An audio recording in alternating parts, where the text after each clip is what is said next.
Brazil কি এবার world cup জিততে পারে? অন পেপার ব্রাজিল এই বিশ্বকাপের একমাত্র দল যারা কিনা সবগুলো ফিফা বিশ্বকাপ খেলেছে। ইনফ্যাক্ট ব্রাজিল ওয়ার্ল্ডের সবচেয়ে সাকসেসফুল টিম, যারা কিনা ফিফা ওয়ার্ল্ড কাপে 5বারের বিশ্ব চ্যাম্পিয়ন। কিন্তু কথা হচ্ছে, তারা গত 24 বছর ধরে কোনো বিশ্বকাপ জিততে পারে না। তবে এবার কি তারা তাদের মিশন হেক্সা কমপ্লিট করতে পারবে? চলুন দেখা যাক। প্রথমে যদি কোচের কথায় আসি, হ্যাঁ, ব্রাজিলের কাছে রাইট নাও ওয়ার্ল্ডের বেস্ট কোচ আছে। Yes, Carlo Ancelotti. তবে কথা হচ্ছে, আজ পর্যন্ত এমন কোনো দেশ বিশ্বকাপ ট্রফি জিততে পারেনি যাদের কোচ ছিল ভিনদেশি, অর্থাৎ অন্য দেশের। তাই এই কারণে আনচেলত্তির ব্রাজিলকে ম্যানেজ করা ইতিহাসের হিসাবে কোথাও না কোথাও ভুল প্রমাণ হতে পারে। কিন্তু ওয়ার্ল্ড কাপ তো ইতিহাসের মাধ্যমে জেতা হয় না, ওয়ার্ল্ড কাপ জেতা হয় খেলার মাধ্যমে। আর এখানেই চলে আসে ব্রাজিলের এবারের FIFA world cup team.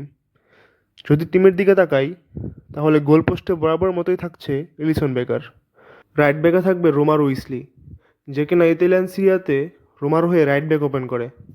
Centre ব্যাকে ব্রাজিলের চিন্তার কোনো কারণ নেই, কারণ সেখানে আছে মার্কিউনোস ও গ্যাব্রিয়েল, যারা সদ্য শেষ হওয়া ইউসিএল ফাইনাল খেলে এসেছে। এখন আসি লেফট ব্যাকে, যেটা কিনা ব্রাজিলের জন্য সবচেয়ে প্রবলেমেটিক জায়গা।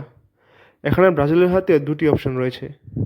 একজন হচ্ছে অ্যালেক্সান্দ্রো, যার বয়স কিনা 35, এবং অপর যে অপশন রয়েছে তার নাম হচ্ছে Douglas Santos, and mind it, তার বয়সও কিন্তু 32। এখন আমার কথা হচ্ছে, আপনি যখন এই বয়সে খেলোয়াড়দের দিয়ে আপনার লেফট ব্যাক ওপেন করাবেন, তখন লামিন ইয়ামাল কিংবা মাইকেল অলিসের মতো তরুণ খেলোয়াড়রা আপনার এই লেফট ব্যাকের পজিশনটা এক্সপ্লোর করে দিতে পারে।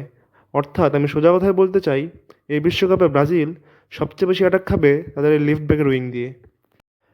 এখন যদি মিডফিল্ডে আসি, তাহলে সেখানে ব্রাজিলের হয়ে ওপেন করবে ক্যাসিমিরো ও ব্রুনো গুমরেস। এবার আসি আক্রমণ ভাগে, যেখানে কার্লো আনচেলত্তি একটা স্বস্তির নিঃশ্বাস ফেলতেই পারেন, কারণ সেখানে রাইট উইংয়ে আছেন রাফিনিয়া এবং লেফট উইংয়ে আছেন গ্যাব্রিয়েল মার্টিনেলি এবং নেইমার জুনিয়র। এখন যদি ওপেন করানোর কথা বলেন, তাহলে আমি মনে করি কোচ কার্লো আনচেলত্তি মার্টিনেলিকে দিয়েই লেফট উইং ওপেন করাবেন, কারণ নেইমার একটু ইনজুরির সমস্যা আছে।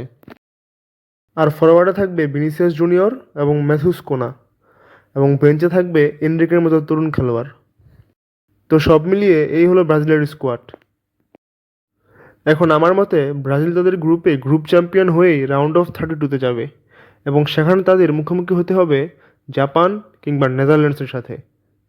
আর আমার মনে হয় না ব্রাজিল তাদের এই দুর্বল লেফট ব্যাক এবং রাইট ব্যাক নিয়ে রাউন্ড অফ 32-তে জাপান কিংবা নেদারল্যান্ডসকে হারাতে পারবে। সরি ব্রাজিল ফ্যান্স, আপনাদের এবারের বিশ্বকাপ যাত্রা হয়তো রাউন্ড অফ 32-তেই সমাপ্ত হচ্ছে।